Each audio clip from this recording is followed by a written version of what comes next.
आणि त्या कायमस्वरूपी मनावरती कोरलेल्या असतात. माझी आणि दादाची ओळख म्हणजे तो मला बहीण मानायचा आणि मला तो माझा मोठा दादा होता. माझी ओळख त्याची अशी झाली की MES कॉलेजमध्ये आर्ट्स आणि सायन्स या दोनच फॅकल्टीज होत्या. त्यातली आर्ट्सची मुलं हे नेहमी सायन्सच्या मुलींना खूप त्रास द्यायचे. तर त्याच्यामुळे असा विषय निघाला की कुणाला सांगायचं, हे सगळ्याच मुली एकत्र आल्या होत्या आणि कुणाला तरी सांगायला पाहिजे. मग कोण? मग वल्लभ बेनके हे होते, त्यांच्याबरोबर त्यांचे अनेक मित्र होते आणि त्याला मी अरे तुला म्हणते क्षमा करा, पण त्याला सगळेजण कॉलेजमधले त्याचे मित्र मामा म्हणायचे. आणि एक दिवस जेव्हा असं झालं तेव्हा तो दरवाजात अशा ठिकाणी जिना होता, त्या जिन्यात अशा ठिकाणी उभा राहिला होता की आर्ट्सची मुलं किंवा कुणीही मागे पुढे येऊ शकत नव्हते. आणि नंतर असं झालं की दादांनी पुढाकार घेतल्यानंतर पुढे कुणीही कुठल्याही मुलीची आमच्या कॉलेजमध्ये छेड काढली नाही आणि तेव्हापासून तो माझा दादा झाला. त्याचं आणि माझं नातं म्हणजे माझी आई त्याला मुलासारखं मानत होती. सतत घरी असायचा, अभ्यास जरा थोडासा, बाकीच्या सगळ्या गोष्टी, नेतृत्व खूप होतं त्याच्याकडे, सगळ्यांना मदत करणं, खूप मोठा घोळका सतत बरोबर असायचा. त्यामुळे अभ्यासाकडे जरा बऱ्यापैकी दुर्लक्ष व्हायचं. मग आई रागवायची.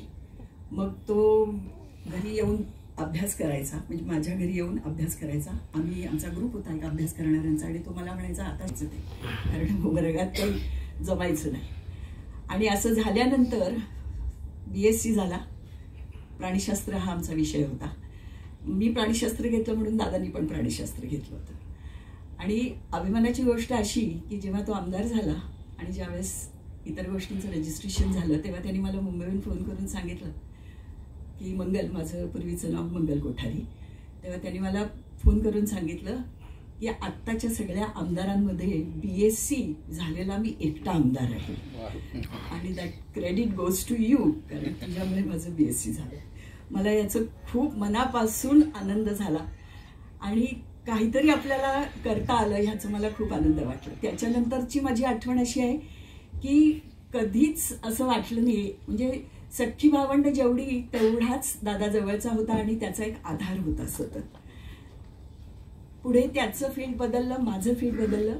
मी कॉलेजमध्ये शिकवत होते, नाटकात चित्रपटात कामं करत होते आणि दादाची हे चालू होतं. पण आमच्यामध्ये कधीही अंतर आलं नाही.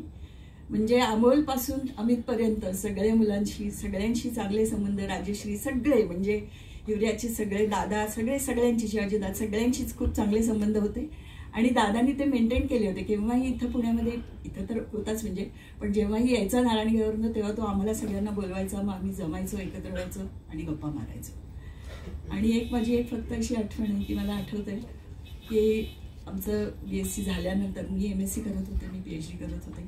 दादांनी आईला फोन केला की मला असं कुकडीच्या प्रोजेक्टवरचं काम मिळतं आहे आणि त्या कामासाठी मला ट्रक घ्यायचा आहे. तर आई म्हणाली की दादांनी ट्रक घेतला आणि पुढे नंतर मग त्याचं ते जे काही प्रोजेक्टमध्ये त्याचं पार्टिसिपेशन होतं ते खूपच मोठं होतं आणि दादा मोठा होत गेला.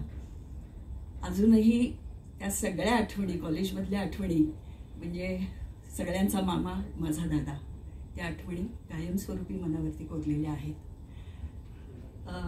खूप असं पोकळी जाणवते की आपला एक इनडायरेक्ट आधार म्हणतो तसा, की कधी काही असं वाटलंच नाही की तिकडे तो नारायणगावला आहे, आम्ही पुण्यामध्ये आहोत, पण सतत खूप जवळचं नातं होतं. काय बोलणार मी, सगळ्यांना असंच मनापासून म्हणते की तो जरी गेलेला असला तरी त्याचं अस्तित्व आपल्यामध्ये कायमस्वरूपी राहणार आहे. तरीसुद्धा त्याला भावपूर्ण श्रद्धांजली आमच्या सगळ्या कॉलेजच्या, त्याच्या मित्रमैत्रिणींच्या ग्रुपतर्फे. धन्यवाद.